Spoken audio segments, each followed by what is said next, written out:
Dear friends, UPSC Civil Service exam prepare ചെയ്യുന്നവരാണോ നിങ്ങൾ? അതിൽ തന്നെ ഹിസ്റ്ററി നിങ്ങൾക്കൊരു തലവേദനയാണോ, ഒരു ബാലികരമലയാണോ? ഹിസ്റ്ററി എങ്ങനെയൊക്കെ പഠിച്ചാലും എന്തെല്ലാം പഠിച്ചാലും എക്സാമിൽ വരുമ്പോൾ ഒന്നും ആൻസർ ചെയ്യാൻ പറ്റാത്ത അവസ്ഥയാണോ? എങ്കിൽ നിങ്ങൾ തീർച്ചയായും ഈ വീഡിയോ അവസാനം വരെ കാണുക. ഈ വീഡിയോയിൽ വ്യക്തമായിട്ട് ഞാൻ പറഞ്ഞു തരാൻ ഉദ്ദേശിക്കുന്നത് മോഡേൺ ട്രെൻഡ് എന്താണ് ലൈക്ക് റീസെൻറ്റ് UPSC റിക്വയർമെൻറ്റ് എന്താണ്, ഹിസ്റ്ററി എങ്ങനത്തെ ഹിസ്റ്ററിയാണ് UPSC ചോദിക്കുന്നത്, എക്സാമിൽ ചോദിക്കുന്നത്, എന്തെല്ലാമാണ് ഹിസ്റ്ററിയിൽ നിന്ന് പഠിക്കേണ്ടത്, എന്തെല്ലാമാണ് പഠിക്കേണ്ടാത്തത്, എവിടെയാണ് നിങ്ങൾ ഫോക്കസ് ചെയ്യേണ്ടത് എന്നുള്ളതിനെക്കുറിച്ച് വ്യക്തമായിട്ട് ഞാനിതിൽ പറയുന്നതായിരിക്കും. പ്രത്യേകിച്ച് നമ്മൾ മോഡേൺ ഇന്ത്യ ഹിസ്റ്ററി നമ്മൾ പഠിക്കുമ്പോൾ ancient, medieval, modern, art and culture ഈ പോർഷൻസ് ഒക്കെയാണ് പഠിക്കേണ്ടത്, നമ്മുടെ പ്രിലിംസിന് വേണ്ടി പഠിക്കേണ്ടത്. അതിൽ മോഡേൺ ഇന്ത്യ ഏറ്റവും വെയിറ്റേജ് ഉള്ള ഏരിയ ആണ് മോഡേൺ ഇന്ത്യ. മോഡേൺ ഇന്ത്യ എങ്ങനെ പഠിക്കണം, അല്ലെങ്കിൽ എന്ത് പഠിക്കണം, അത് എത്രത്തോളം ഈസി ആയിട്ട് എഫക്റ്റീവായിട്ട് പഠിക്കണം എന്നുള്ളതായിരിക്കും ഈ വീഡിയോയിൽ ഞാൻ ഡിസ്കസ് ചെയ്യുക. സോ പണ്ടത്തെ ഒരു ട്രെൻഡ് ഒബിയസ്ലി UPSC പണ്ട് ചോദിച്ചുകൊണ്ടിരുന്ന ക്വസ്റ്റ്യൻസിൻ്റെ ഒരു രീതി എന്ന് വെച്ചാൽ ചിലപ്പോൾ രാജാവും റാണിയും വേട്ടയ്ക്ക് പോയ വർഷം ഏതാണ്, അല്ലെങ്കിൽ രാജാവും റാണിയും വേട്ടയ്ക്ക് പോയപ്പോൾ അദ്ദേഹത്തിൻ്റെ മുത്തശ്ശനെ യുദ്ധത്തിൽ തോൽപ്പിച്ച എതിരാളിയുടെ പേരെന്താണ്, അല്ലെങ്കിൽ ആ ബാറ്റിൽ സംഭവിച്ച വർഷം എന്താണ്, അല്ലെങ്കിൽ ഭരിച്ച രാജവംശങ്ങളുടെ പേരെന്താണ്, ഇങ്ങനത്തെ ക്വസ്റ്റ്യൻസ് ഒക്കെ പണ്ട് ചോദിക്കാറുണ്ടായിരുന്നു. ഇപ്പോൾ രാജാവിൻ്റെയും റാണീൻ്റെയും ക്വസ്റ്റ്യൻസ് അല്ല UPSC ചോദിക്കുന്നത്, സബോൾട്ടൺ ഹിസ്റ്ററിയാണ് ചോദിക്കുന്നത്. ആ കാലഘട്ടത്തിലെ സാധാരണക്കാരായ ജനങ്ങളുടെ social, economic, political, cultural, religious ലൈഫിനെ കുറിച്ചുള്ള ക്വസ്റ്റ്യൻസ് ആണ് UPSC സാധാരണ ഇപ്പോൾ ചോദിച്ചുകൊണ്ടിരിക്കുന്നത്. സോ മോഡേൺ ഇന്ത്യയിലേക്ക് വരുമ്പോൾ, മോഡേൺ ഇന്ത്യ നമ്മൾ പഠിക്കുകയാണെങ്കിൽ വലിയൊരു സിലബസ് ആണ്. ഒരുപാട് പേര് കൺഫ്യൂസ്ഡ് ആണ്.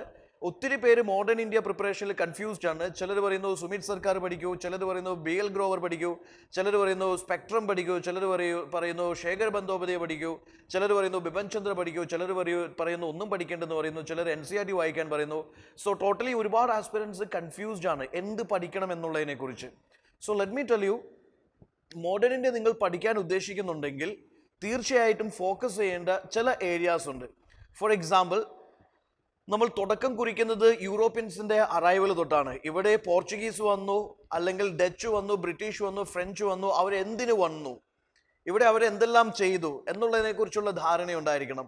അവരുടെ ട്രേഡ്, അവരുടെ അഡ്മിനിസ്ട്രേഷൻ, അല്ലെങ്കിൽ അവരിവിടെ ചെയ്ത റിഫോംസ്, അവരുടെ അഡ്മിനിസ്ട്രേറ്റീവ് പോളിസീസ്, റവന്യൂ പോളിസീസ്, അവരുടെ ഭരണ പരിഷ്കാര രീതികൾ എന്തെല്ലാമായിരുന്നു, അതിനെക്കുറിച്ചുള്ള ധാരണ നിങ്ങൾക്കുണ്ടായിരിക്കണം.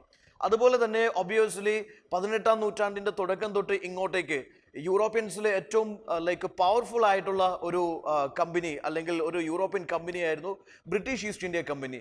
ബ്രിട്ടീഷ് ഈസ്റ്റ് ഇന്ത്യ കമ്പനി എങ്ങനെ ഇവിടെ ഒരു കൊമേഴ്ഷ്യൽ കമ്പനി എങ്ങനെ ഇവിടുത്തെ ഒരു അൾട്ടിമേറ്റ് ഒരു റൂളിംഗ് അതോറിറ്റി ആയിട്ട് മാറി, അതിനവർ കൊണ്ടുവന്ന പരിഷ്കാരങ്ങൾ എന്തെല്ലാമാണ്, അവരുടെ പോളിസീസ് എന്തെല്ലാമാണ്, അവർ ചെയ്ത യുദ്ധങ്ങളും അതിൻ്റെ കോസ് ആൻഡ് എഫക്റ്റ് എന്താണ് എന്നതിനെക്കുറിച്ച് നിങ്ങൾക്ക് വ്യക്തമായ ഒരു കോൺസെപ്ച്വൽ ഐഡിയ ഉണ്ടായിരിക്കണം. നമുക്കറിയാം ബ്രിട്ടീഷ് ഒരുപാട് യുദ്ധം ചെയ്തിട്ടുണ്ട്. ബ്രിട്ടീഷ് മുഗൾസുമായിട്ട്, അല്ലെങ്കിൽ ലേറ്റർ മുഗൾസുമായിട്ട് യുദ്ധം ചെയ്തിട്ടുണ്ടോ ചെയ്തിട്ടില്ലയോ, മറാത്താസായിട്ട് ഫൈറ്റ് ചെയ്തിട്ടുണ്ടോ ചെയ്തിട്ടില്ലയോ, അല്ലെങ്കിൽ ഇവിടെയുള്ള ഒരുപാട് പ്രിൻസ്ലി സ്റ്റേറ്റ്സ് ഉണ്ടായിരുന്നു. ലൈക്ക് മൈസൂർ സ്റ്റേറ്റ് ഉണ്ട്, ഹൈദരാബാദ് സ്റ്റേറ്റ് ഉണ്ട്, മറാത്താസ് ഉണ്ട്, അല്ലെങ്കിൽ പഞ്ചാബ് സ്റ്റേറ്റ് ഉണ്ട്.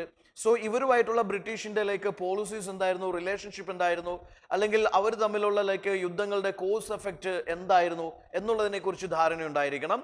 ആൻഡ് ഒബിയസ്ലി ബ്രിട്ടീഷിൻ്റെ ഭരണപരിഷ്കാര രീതികളിൽ സാധാരണക്കാരായ ജനങ്ങൾ, ഇവിടുത്തെ പെസൻട്രി ആവാം, ഇവിടുത്തെ ട്രഡീഷണൽ ജമീൻദാർസ് ആവാം, ഇവിടുത്തെ ആർട്ടിസൻസ് ആവാം, ക്രാഫ്റ്റ് വർക്കേഴ്സ് ആവാം, വിമൻ സെഗ്മെൻ്റ് ആവാം, മിഡിൽ ക്ലാസ് ആവാം, എഡ്യൂക്കേറ്റഡ് ക്ലാസ്സസ് ആവാം.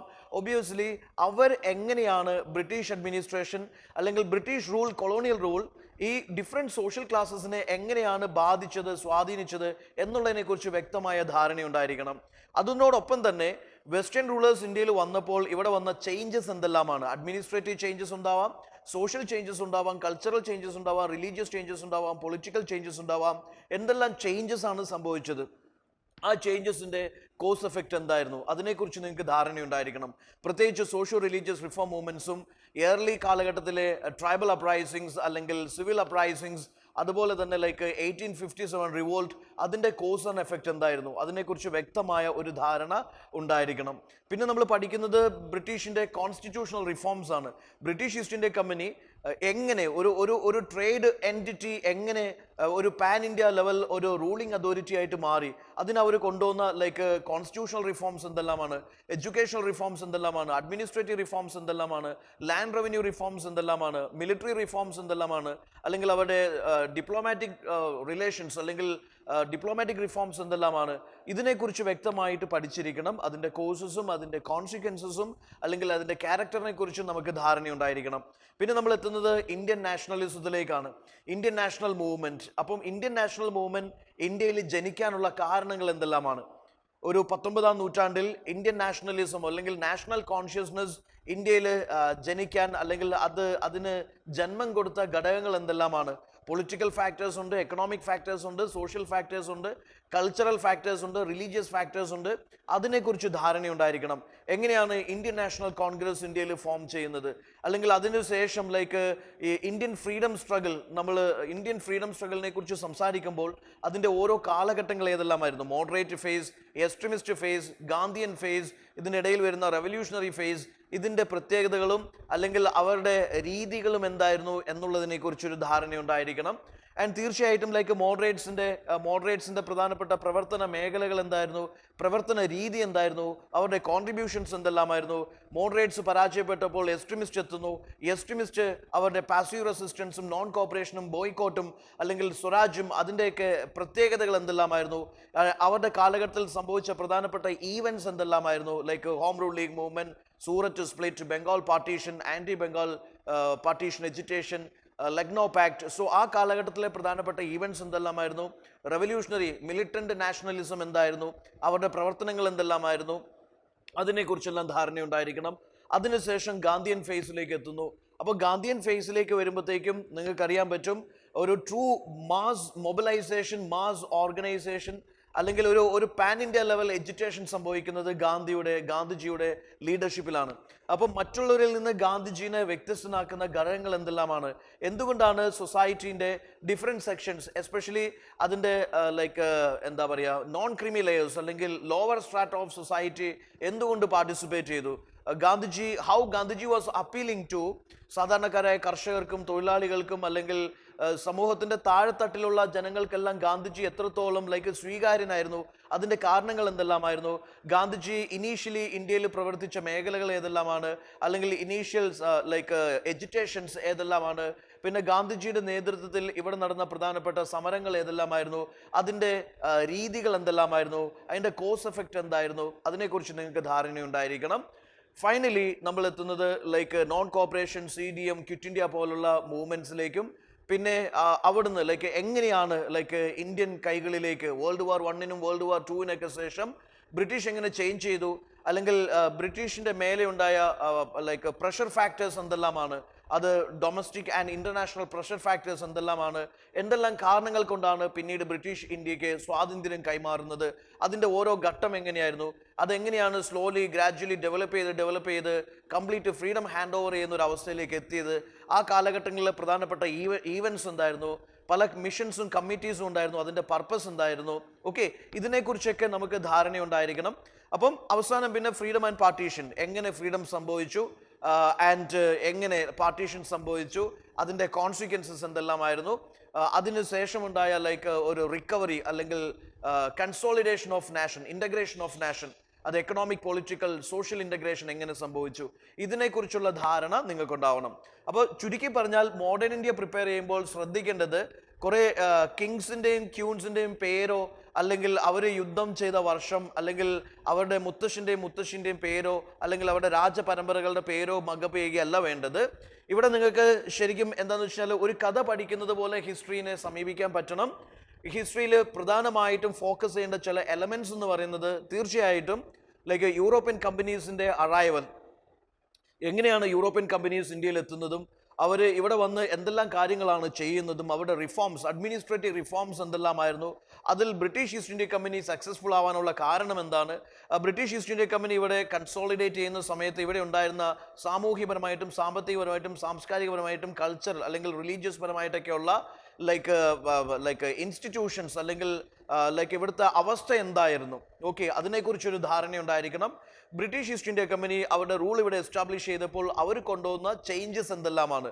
അവരുടെ എക്കണോമിക് ചേഞ്ചസ് ഉണ്ടാവാം, പൊളിറ്റിക്കൽ ചേഞ്ചസ് ഉണ്ടാവാം, സോഷ്യൽ ചേഞ്ചസ് ഉണ്ടാവാം, ജുഡീഷ്യൽ ചേഞ്ചസ് ഉണ്ടാവാം, അല്ലെങ്കിൽ റിഫോംസ്, നമുക്കതിനെ റിഫോംസ് എന്ന് വിളിക്കാം. ആ റിഫോംസ് എന്തെല്ലാമാണ്? ആ റിഫോംസ് ഇന്ത്യൻ സൊസൈറ്റിയിലും ഇന്ത്യൻ എക്കണോമിയിലും ഇന്ത്യൻ പൊളിറ്റിയിലും ഉണ്ടാക്കിയ ലൈക്ക് എന്താ പറയുക, ഒരു എഫക്റ്റ് എന്തെല്ലാമാണ്, അതിനെക്കുറിച്ചൊരു ധാരണ ഉണ്ടായിരിക്കണം. പിന്നെ ഇന്ത്യയുടെ നവോത്ഥാനം, മോഡേൺ ഇന്ത്യയുടെ നവോത്ഥാനം, രാജാറാം മോഹൻ റോയ് തിരികൊളുത്തിയ ഇന്ത്യൻ നവോത്ഥാനം, അതിൻ്റെ പല ഘട്ടങ്ങളുണ്ട്, ലീഡേഴ്സ് ഉണ്ട്, പ്രസ്ഥാനങ്ങളുണ്ട്, അവരുടെ ലൈക്ക് ആവശ്യങ്ങളും അല്ലെങ്കിൽ അവരുടെ ഐഡിയോളജീസും അല്ലെങ്കിൽ അവരുടെ കോൺട്രിബ്യൂഷൻസും ഫോക്കസ് ചെയ്യുക എന്നുള്ളതാണ്. പിന്നീട് വരുന്നത് ബ്രിട്ടീഷ് ഈസ്റ്റ് ഇന്ത്യ കമ്പനീൻ്റെ റൂളും കോൺസ്റ്റിറ്റ്യൂഷണൽ റിഫോംസും, ഒരുപാട് കോൺസ്റ്റിറ്റ്യൂഷണൽ ആക്ടുകൾ റിഫോംസ് കൊണ്ടുവന്നു.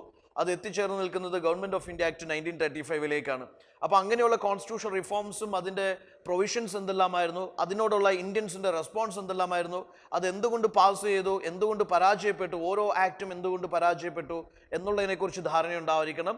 അതിനോടൊപ്പം തന്നെ പിന്നീട് വരുന്നത് ലൈക്ക് ഇവിടുത്തെ ഗവർണർ ജനറൽസ്, വൈസ്രോയ്സ്, അവരുടെ റിഫോംസ്, അവരുടെ ഭരണശൈലി എന്തായിരുന്നു, എന്തെല്ലാം മാറ്റങ്ങൾ അവർ കൊണ്ടുവന്നു, അല്ലെങ്കിൽ എന്തെല്ലാം രീതിയിലാണ് അവരുടെ അഡ്മിനിസ്ട്രേഷൻ ഇന്ത്യനെ സ്വാധീനിച്ചത്, ബാധിച്ചത്. പിന്നെ വരുന്ന കാര്യങ്ങൾ എന്ന് പറയുന്നത് ഇവിടെ ഉണ്ടായ പെസന്റ് അപ്രൈസിങ്സ് ആണ്, ട്രൈബൽ അപ്രൈസിങ്സ് ആണ്, സിവിൽ അപ്രൈസിങ്സ് ആണ്, അതിൻ്റെ കോസ് ആൻഡ് എഫക്റ്റ്, അതിൻ്റെ കോസസ് ആൻഡ് കോൺസിക്വൻസസിനെ കുറിച്ച് ധാരണയുണ്ടായിരിക്കണം. ഓക്കെ, അതിൻ്റെ കോസസ് ആൻഡ് കോൺസിക്വൻസസിനെ കുറിച്ച് ധാരണയുണ്ടായിരിക്കണം. പിന്നെ വരുന്നത് ഫ്രീഡം സ്ട്രഗിൾ ആണ്. ഫ്രീഡം സ്ട്രഗിളിൽ moderate phase, extremist phase, revolutionary phase, Gandhian phase, ഈ ഡിഫറെൻറ്റ് ഫേസസിലെ സംഭവവികാസങ്ങൾ എന്തെല്ലാമാണ്, അവിടെ സംഭവിച്ച ഓരോ ഈവൻറ്റും അതിൻ്റെ കോസസും കോൺസിക്വൻസസും എന്തെല്ലാമാണ്, അതെല്ലാം എങ്ങനെയാണ് ഒരു സൊസൈറ്റിയിൽ, പൊളിറ്റിക്സിൽ അല്ലെങ്കിൽ ഫ്രീഡം സ്ട്രഗിൾ മൂവ്മെൻറ്റിൽ എന്തെല്ലാം ചേഞ്ചസ് ആണ്, എന്തെല്ലാം ലൈക്ക് കോൺട്രിബ്യൂഷൻസ് ആണ് കൊണ്ടുവന്നത് എന്നുള്ളതിനെക്കുറിച്ചും പഠിക്കുക എന്നുള്ളതാണ്. അപ്പോൾ ഒരു കഥ പഠിക്കുന്നത് പോലെ അതിൻ്റെ ഫ്ലാഷ് ബാക്കും അതിൻ്റെ കറണ്ട് ഇവൻറ്റ്സും അതിൻ്റെ ക്ലൈമാക്സും ഒക്കെ നമ്മൾ എങ്ങനെയാണ് ഒരു കഥ പോലെ, ഒരു സിനിമ പോലെ കാണുന്നത്, കേൾക്കുന്നത്, വിഷ്വലൈസ് ചെയ്യുന്നത്, അതേ രീതിയിൽ വേണം ഹിസ്റ്ററിനെ അപ്രോച്ച് ചെയ്യാൻ. അങ്ങനെ ചെയ്താൽ ഹിസ്റ്ററി നിങ്ങൾക്ക് ബോറിംഗ് ആവത്തില്ല.